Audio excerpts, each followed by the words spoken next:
I have learned that there are 3 life positions that we can take at any time, and we can flow in and out of these depending upon the circumstance, but there's one that is better than all the others. The 3 positions would be a servant, we can be a slave, or we can be a hireling. Now, let me explain this to you.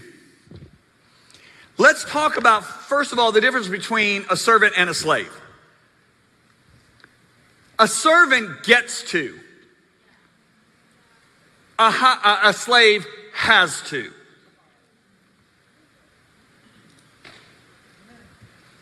Okay? Do you know when Jesus said, if they want you to take their colt 1 mile, go 2. Why does he say that? He's trying to keep them from becoming slaves. So let's review this. If a Roman soldier comes up to, or Roman soldier or even citizen comes up to me, and I'm a Jewish person, right? Back in those days, and I got all my groceries. I got my Haagen-Dazs bars in there. I got, you guys know I don't eat Haagen-Dazs, but anyway. But I got all my milk, my perishables, and that guy says to me, I want you to walk my horse 1 mile. Do you know, by law, I had to do it. I had to put down my groceries, and they're all going to perish now, and I have to go 1 mile, and then I got to come back and get them. That was a bad deal. And Jesus is saying to them, okay, why do you want to do this feeling like I have to do it when you can do it and get to do it? So you're going to choose if you're going to be the slave that has to go the 1 mile, or you're going to choose if you're going to be the servant that says, I'll go the extra mile. If you're a servant, you're free. If you're a slave, you're in bondage. And you'd be amazed at how many people are in bondage today because they're slaves. They have a slave mentality. The servant does the maximum. The slave does the minimum requirement. So the slave's going to go the 1 mile, the servant's going to go 2. Now the hireling, we really make hireling sound bad, but really, to be honest with you, the definition of a hireling is not a bad thing. It's a person who serves for merely pay or wages. That's the definition of a hireling. They're motivated to work because they're being paid for it. Now that's not an evil thing, but it's not the highest thing. Because the hireling will work as long as I'm being paid, the servant will work to get the job done. Now, if you look at the life posture of Jesus, the way he came, I want you to notice this. Jesus says in Mark 10:43 through 45, he says, whoever wants to be a leader among you must be your servant.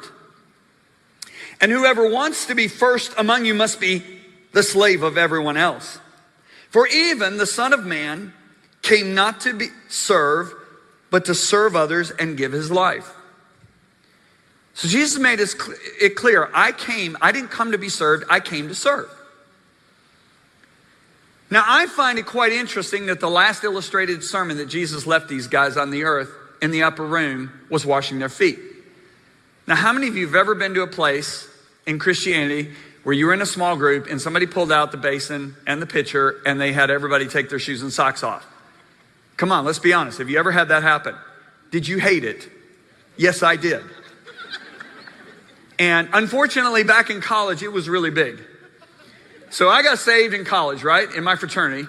And I'm going to all these Bible studies. And man, they'd pull out these basins. And I'm going, ain't no guy going to touch my feet. And I'd make up some excuse, I'm sorry to say, to get out of there as fast as I could before I had to take my shoes and socks off. Because I didn't want nobody touching my feet. Okay, now, you know what I'm really happy to hear? I'm happy to hear that I was okay in doing that.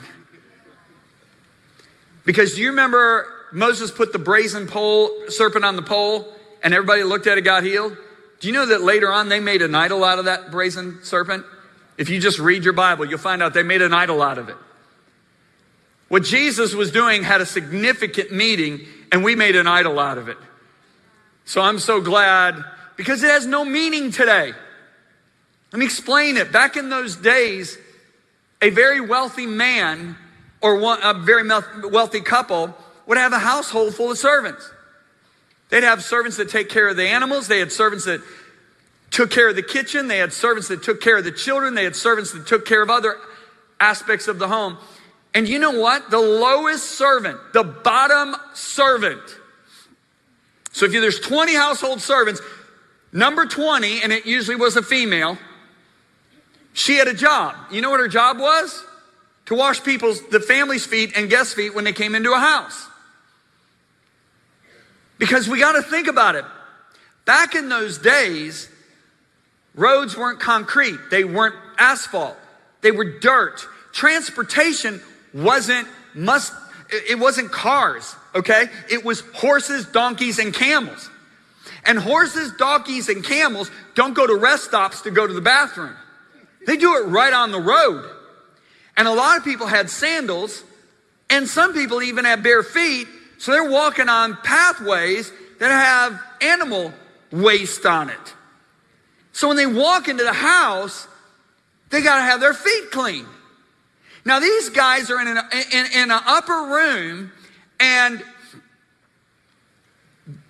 this upper room was, this house was so big, this upper room, you can have a staff of 13 people having a full dinner while they're separated from the rest of the family. You got to understand, this is a good sized house, and you probably got the 20 or 30 servants. So when all 12 of these guys that Jesus is having dinner with walked into the house just a couple hours earlier, some young female who was the bottom servant of all the servants of this household washed their feet. So when Jesus pulls this thing out and disrobes and puts a towel around it and starts to wash their feet, they're freaking out.